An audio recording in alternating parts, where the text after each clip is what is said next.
Hello viewers, আমি আজকে আপনাদের দেখাবো OCR, optical character recognition.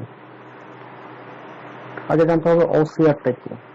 OCR হচ্ছে আপনি কিভাবে পিডিএফ ফাইল থেকে এক্সেল অথবা ওয়ার্ড ফাইল তৈরি করবেন, অথবা জেপিজি অথবা স্ক্যান ফাইল থেকে কিভাবে আপনি এক্সেল অথবা ওয়ার্ড ফাইলে রূপান্তর করবেন।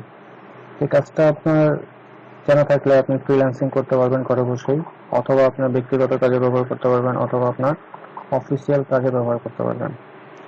তো প্রথমে আমরা যে জিনিসটা দেখব সেটা হচ্ছে কিভাবে আপনি একটি ওয়ার্ড ফাইলকে পিডিএফ ফাইলে রূপান্তর করবেন। ওয়ার্ড ফাইলকে পিডিএফ ফাইল, এটা খুবই সহজ। এটার জন্য আমার একটা ওয়ার্ড ফাইল অন করতে হবে। এই যে দেখেন, এটা আমার একটা ওয়ার্ড ফাইল। ওপেন করলাম, ফাইলে গেলাম, export and PDF, create PDF. আমি এটা ডেস্কটপে রাখবো। ফাইলের নেম দিলাম 1। এই যে দেখেন, পিডিএফ পাবলিশড হয়ে গেছে। আমার ওয়ার্ড ফাইলটা পিডিএফ ফাইলে রূপান্তর হয়ে গেছে। খুবই সহজ। এবার আমরা দেখব কিভাবে জেপিজি অথবা স্ক্যান ফাইলকে ওয়ার্ড ফাইলে রূপান্তর করা যায়। এটা আমি যে কোনো একটা জেপিজি ফাইল থেকে আপনাদের করে দেখাতে পারতাম, ডাউনলোড করা ফাইল থেকে, কিন্তু না, আমি চাচ্ছি একটু অন্যভাবে আপনাদেরকে দেখানোর জন্য, যাতে আপনাদের উপকার হয়। তো একটু খেয়াল করবেন please.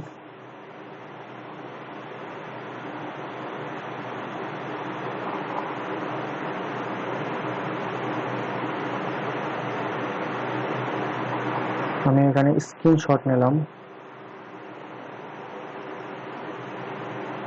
Paste.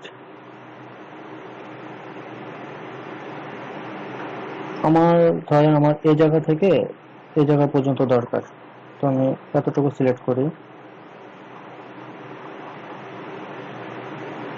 Select, crop, save.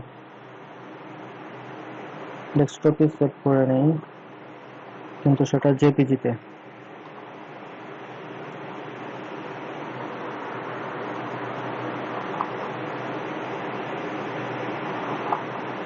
আমি আবার চলে যাব গুগল ড্রাইভে। গুগল ড্রাইভটাকে আমি প্রথম থেকে দেখাই। আমার এখানে ওপেন করা ছিল, এখানে ক্লিক করবেন, দেন ড্রাইভ।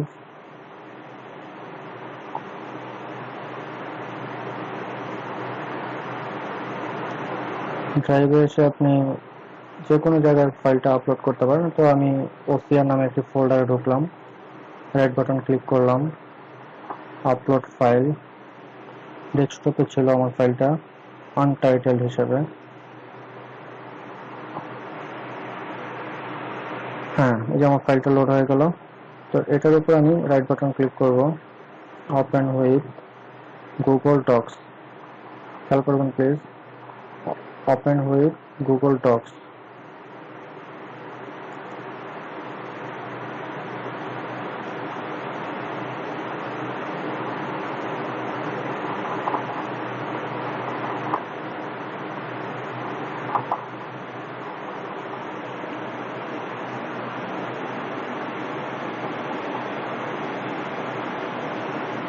এই যে হয়ে গেছে আমার কাজটা। আমি সেভ করে দেখাই, file, download as Microsoft Word. এটাকে আমি ডেস্কটপে রাখলাম, সেভ। এখান থেকে ওপেন করে দেখাই।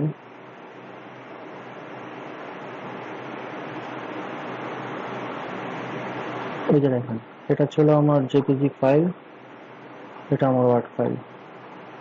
এটাকে আমি এখন ডিলিট করে দিতে পারেন।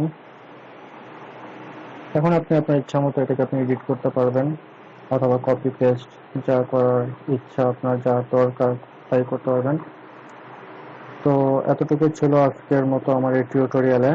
তো টিউটোরিয়ালটা দেখার জন্য আপনাদের অসংখ্য ধন্যবাদ, এবং পরবর্তীতে আরো ভালো ভালো টিউটোরিয়াল দেখার জন্য আমার চ্যানেলটা আপনারা চাইলে সাবস্ক্রাইব করতে পারেন, অথবা ভিডিওটা যদি ভালো লাগে সেক্ষেত্রে লাইক দিতে পারেন।